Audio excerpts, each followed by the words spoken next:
I can't think of anything comparable where a former president has had his rights so violated and the rule of law so stretched to abuse him as President Trump has been.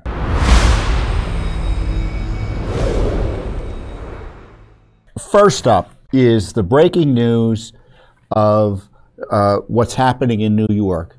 There are two issues happening.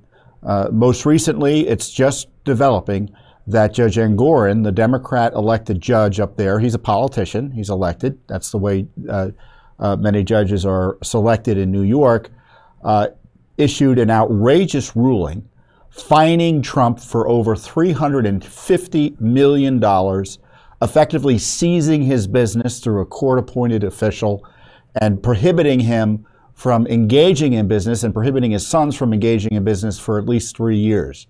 So it's a debilitating fine and the seizure and ultimate, practically speaking, the destruction of President Trump's family business.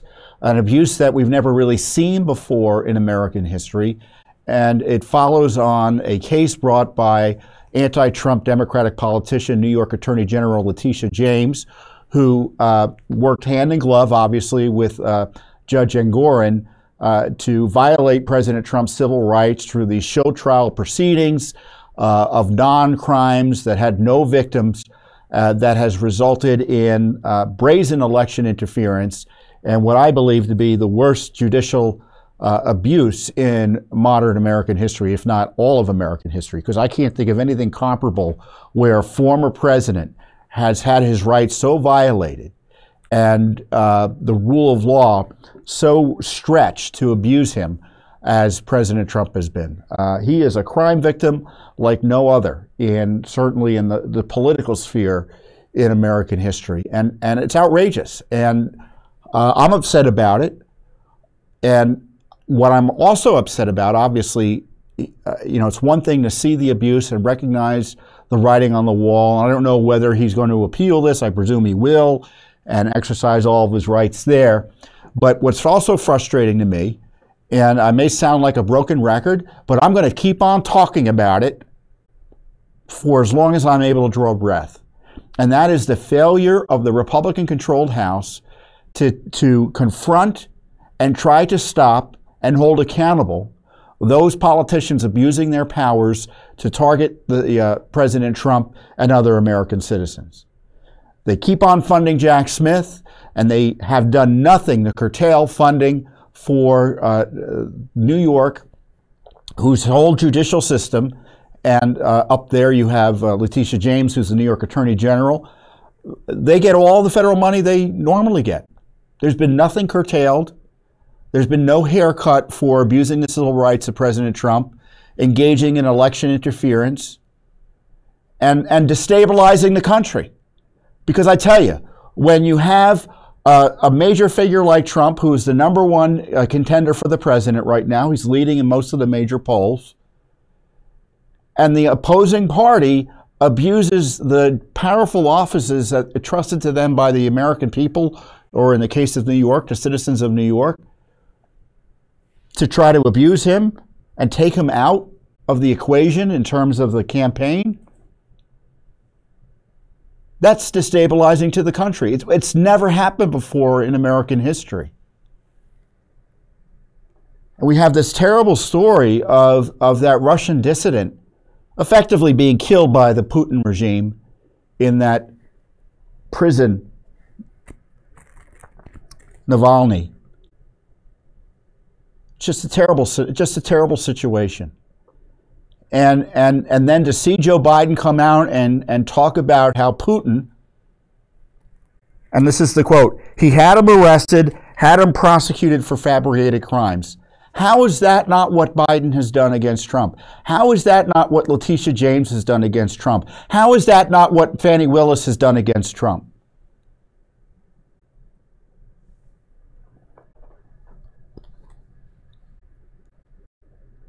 Heck, Politico quotes Biden as saying the following. This is a leak by the Biden regime to Politico. They're pressuring Garland. They're angry at him for allowing the release of that special counsel report that exposed the fact that Joe Biden has severe mental incompetencies that could impair his ability to be president. And they're mad at Garland for not jailing Trump. So in Putin-esque fashion, this is what they told Politico. In recent weeks, President Biden has grumbled to aides and advisors that had Garland moved sooner in the investigation into former President Trump's election interference, a trial might already be underway or even have concluded, according to two people granted anonymity to discuss private matters. So this was a leak, complaining how Trump hasn't been tried and convicted yet by the President of the United States. And they're lecturing us about how terrible Putin is. Putin's pretty terrible. There's no doubt. But as an American citizen, I'm most concerned that we have a president and a Democratic Party, and I try not to be partisan here, but this is a Democratic Party operation across the nation to not only target Trump, as I told you, in the various jurisdictions here in D.C. and Miami by Jack Smith and Joe Biden, up in New York by Alvin Bragg, who's a Soros-backed prosecutor, Judge Engoron through the civil process of trying to destroy, or effectively destroying now, President Trump's business and trying to bankrupt him, Letitia James. And of course you have the Fani Willis debacle down in Fulton County, also a Democrat official. And now they're concerned that these cases in New York, in Washington, D.C., the fabricated crimes about opposing Biden's election and disputing it. So now they're hanging their hat on, again, the Democrat system up in New York to try to try and jail Trump. We all know what the verdict's going to be.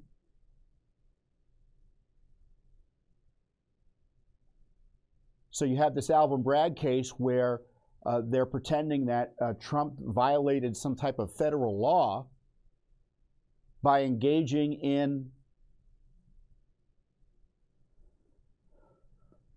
an agreement with a woman who accused him of something. Confidentiality agreement, standard practice. And now they're trying to turn it into a crime, and they're trying to jail him for it.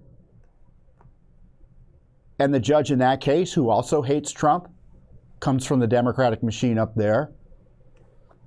He says, well, I'm going to have the trial March 25th. Doesn't matter. Doesn't matter there's a presidential election going on. Doesn't matter that a charge like this has never been filed in the history of man.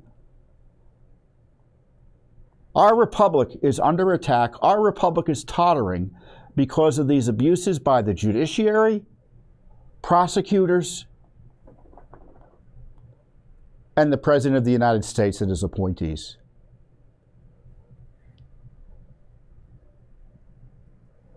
Never before in American history has this type of activity gone on. And we're going to lose our country if we allow this to continue, in the sense that once law enforcement agencies at the federal and state level are used in the ordinary course, right? In the ordinary course, to try to jail one's political opponents, all of a sudden we become no better than Venezuela or Cuba or China or Russia.